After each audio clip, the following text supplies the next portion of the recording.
শাসন আমলে এক বুড়া লোক সাদা দাড়ির মধ্যে কালো রং দিয়ে বিবাহ করে ফেলেছিল। বাবা, সাদা দাড়ির মধ্যে কালো রং দিয়ে বিবাহ করেছিল। 1 মাস পরে তার দাড়ি সাদা হয়ে গেছে। মেয়ের বাবা খলিফার কাছে বিচার দিয়েছে, আমিরুল মুমিনিন, অমুক বেটা বুড়া লোক আমার যুবতী মেয়েকে তার সাদা দাড়ির মধ্যে কালো রং লাগায় বিয়ে করছে, আমি বিচার চাই। খলিফা হযরত উমর ফারুক ডাকিয়া বললেন, তুমি কি সত্যই সাদা দাড়ির মধ্যে কালো রং দিয়ে বিবাহ করেছো? আমিরুল মুমিনিন, হ্যাঁ সত্য, আমি সাদা দাড়ির মধ্যে কালো রং লাগায় বিবাহ করেছি। হযরত উমর ফারুক বলেন, তুমি তো ধোঁকাবাজি করেছো, তোমার দাড়ি সাদা আর কালো করিয়া তুমি জান সাদিয়া বিবাহ করেছো, ধোঁকা দিয়েছো, তার যুবতী নারী বিয়ে করে তার সাথে ধোঁকাবাজি করেছো। তুমি কি জানো না আল্লাহ নবী বলেছেন, ধোঁকাবাজ আমার উম্মত না, ধোঁকাবাজ আমার উম্মত না।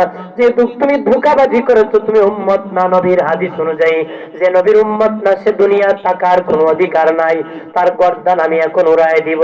সে তখন জোর হাত ধরে আমিরুল মুমিনিন, ওই হাদিস আমি জানতাম না, ধোঁকাবাজ যে নবী বলেছেন উম্মত না। নবী, যদি জানতাম গো আমি এরকম ধোঁকাবাজি করতাম না, আমারে মাফ করে দেন।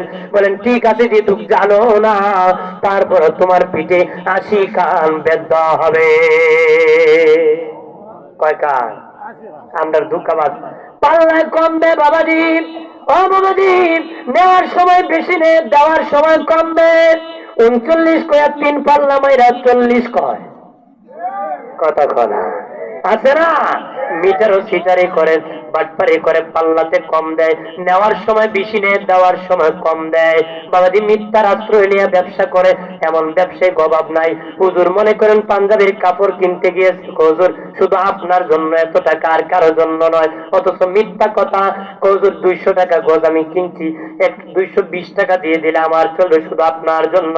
অথচ মিথ্যাবাদী কিনছে 130 টাকা দিয়ে, কিনছে নাকি 200 টাকা দিয়ে। এরা ভয়ঙ্কর অবস্থা, কঠিন হবে রে।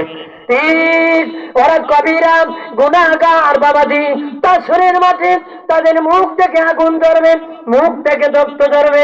মুআয ইবনে জাবাল রাদিয়াল্লাহু তাআলা বলেন, তাদের মুখ থেকে আগুন জ্বলবে, মুখ থেকে রক্ত ঝরবে, নারী ভুড়ি গুলা ঝুলে থাকবে, ঝুলে থাকবে। মিথ্যাবাদী যারা মিথ্যার আশ্রয় নিয়ে ধোঁকাবাজি করে ব্যবসা করতো, ধোঁকাবাজি।